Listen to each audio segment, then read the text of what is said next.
People often ask me if I have any regrets about the career I chose for myself while being in practice. And my answer has always been, I've been living my dream. It really has been a lot of fun being in practice. I've loved it so much. I've loved dealing with the clients, with my team, building the whole thing here has been an extraordinary experience. But I must say it hasn't always been easy, and as many times I felt like throwing in the towel. And especially when I think back about the first several years in practice, those were really, really difficult. And a good portion of that difficulty came from the fact I wasn't too sure what were the important elements to successful practice. And more importantly, I didn't know where to get that information.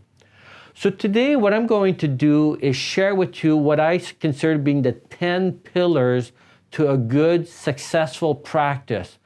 The 10 pillars that will make going to work a lot more fun, reduce your stress, and more importantly, is to make it a really fulfilling career that is extremely profitable. I'll be going over these things quite quickly today, the 10 pillars, and we'll be diving much deeper into each one of those pillars in the weeks to come, in the sessions to come. And I recommend that you pay special attention to the last two pillars that I'll be discussing today, because I believe the last two pillars are the most important ones. And I dare say, I suspect that what those two pillars are will surprise you. And if you're new to this channel, I would really invite you to subscribe to our channel.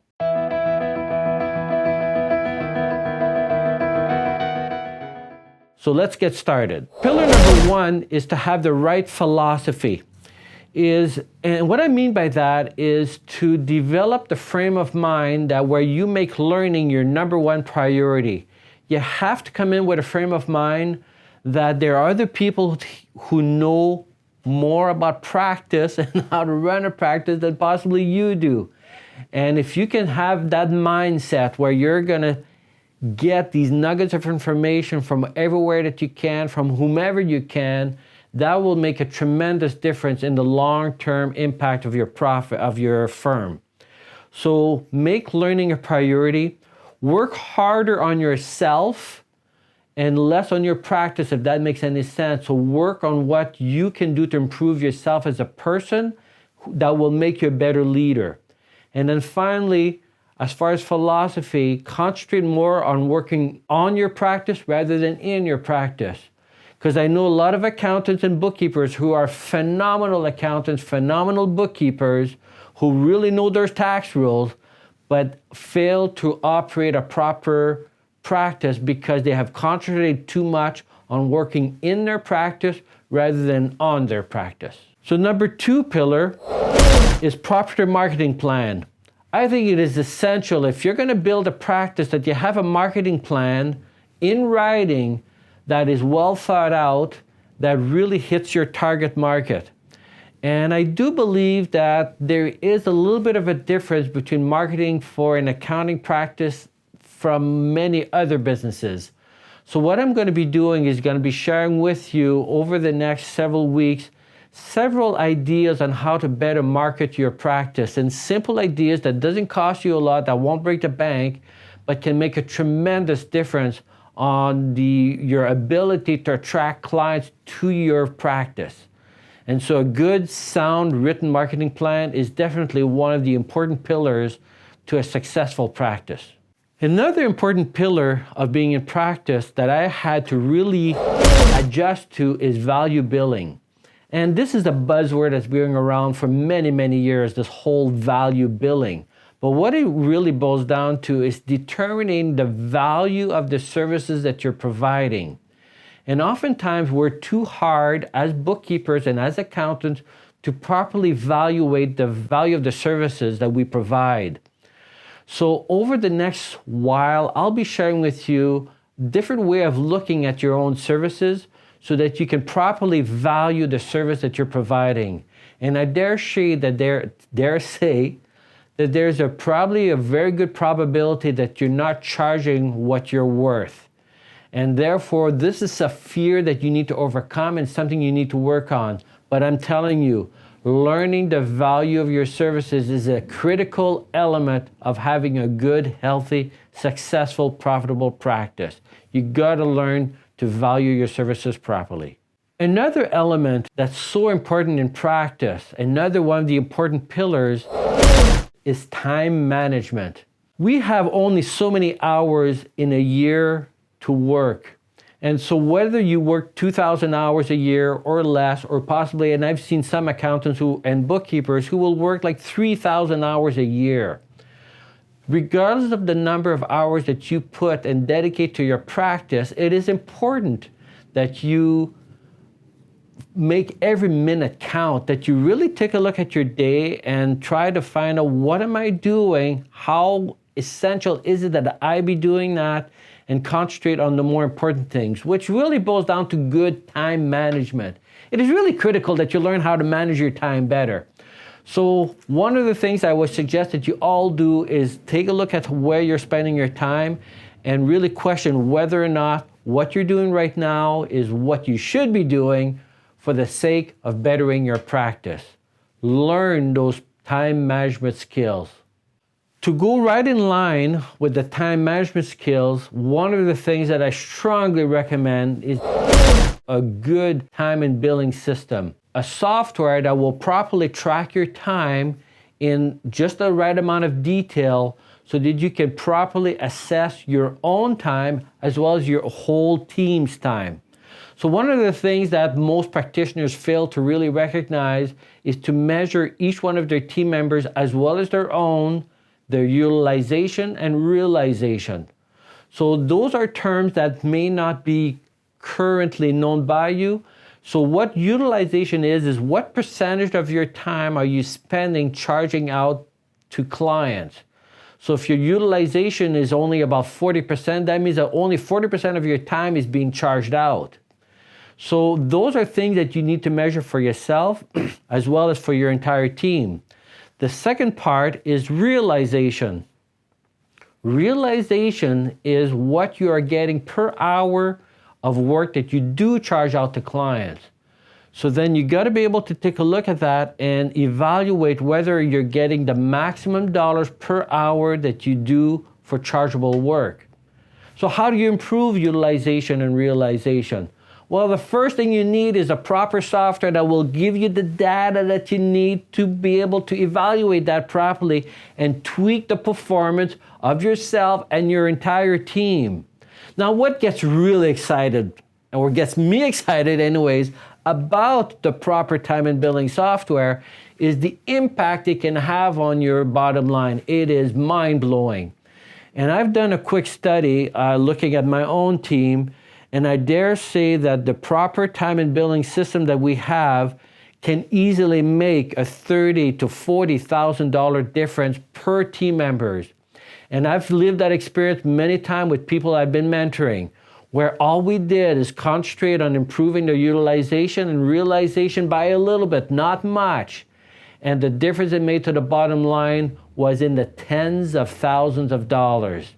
So it's something that I strongly recommend that you learn and that you figure out is what is the best software that will give you the information that you need to properly determine everyone's utilization and realization and learn to read those reports. One of the critical elements of running a practice is to hire the right team. And too many accountants and bookkeepers will tend to hire based on skills already in place. So one of the things that I tend to recommend is rather than hiring based on skill sets, try to hire based on their philosophy and their heart and the things that really matter and based on their core values. So one of the things that we'll be discussing in this videos coming up is how to select the right team for your practice that will make it fun for you guys to operate and make you more profitable than you ever thought possible. One of the important elements of running a good practice is to motivate your team. And so what you want to try and do is develop a culture where people are actually excited about coming to work and will be motivated to do what is right for the firm and think like owners. So it's a matter of developing this culture that is fun, that's exciting, and really gets everybody all pumped up about being here. So if I were to ask everybody here, do they love being here, what would they say? There you go. The proof is in the pudding. Another pillar that goes along the lines of reading those reports that I talked about a little bit earlier is to learn to read your financial statements. And I'm always amazed how many practitioners, bookkeepers, and accountants who don't even prepare regular financial statements for themselves. And so how are we going to teach our clients to use their financial statements? We don't do it. So one of the things that I strongly recommend that you do is that you develop a system of preparing financial statements on a regular basis, every month, and have those financial statements organized certain ways so that it tells a story about what you're doing to improve the way you operate. The other component to preparing financial statements is preparing projections. Most accountants that I've met don't do projections. I find out that it is a tremendous error. And I can understand that because I never understood the use of projections until I started really preparing them and started really analyzing what it does. But if you will bear with me and join me in the session where I talk about financial statement preparation and projections, I am convinced that you will agree that preparing projections and monthly financial statements is a critical element to sustaining a very profitable and healthy practice. I promised at the beginning that the last two pillars were the most important. So number 9, which is definitely one of the more important pillars, I think, to a good, healthy, successful practice, is to have a mentor. Having a good mentor can make all the difference in the world. And I've seen it for myself with my mentor, and I can see the tremendous difference I can make with the people that I'm mentoring. And here's what a mentor will do for you. Number 1 is a good mentor will motivate you. They'll keep you focused on what you should be doing, and it's a great motivator. Because if at the end of each period that you meet with your mentor, you have to report what you've done, it's kind of motivating to have that person there. The other thing that a mentor will do is provide you good, sound advice. So obviously you want to hire a mentor who's been in practice probably longer than you have and has lived a different experience that you have, so that you can now seek from that mentor some experiences that that person has lived that you may not have. So you want to hire someone who, like I said, has seen tremendous success as a mentor. The other thing that a mentor will do is just a great sounding board. I don't know how many times I would phone my mentor. I already knew what I needed to do, but getting his reassurance that it was the right thing to do gave me the confidence to do it properly. So having a good sounding board can really impact the way you practice. But here's the most important element of having a mentor. It's into doing the easy thing. But the beauty of having a mentor is a mentor can hold you accountable in doing the right thing, which may be the difficult part, rather than the easy part. So like I said, when you pick a mentor who has the experience, who has proven to have success, and someone who will not be afraid of telling you when they disagree with you. But the last element of selecting a good mentor is make sure the mentor has the same core values as you do, that believe what you believe and want the same thing as far as what success is, that person defines success the same way you do, that it's not maybe necessarily all about the money and about the profit, that it has to do with whatever your core values are, because you're going to have much more success working with a mentor who has the same core values as you do. But by all means, get yourself a mentor. The difference it can make to your practice will be astounding. If any of you would like to get a sense of what it was like working with my mentor, I suggest you click on the link here, and that will give you an interview that I had with my mentor, or more of a discussion of what it was like to be in practice with my mentor. The last pillar of having a good, healthy practice is to take care of yourself. Too often we take care of our client, taking care of our team, and we don't take the time to just enjoy life and do the things that matter to us, because you will be a much more successful entrepreneur and leader if you actually take care of yourself and do the things you really enjoy and take the time to do those things.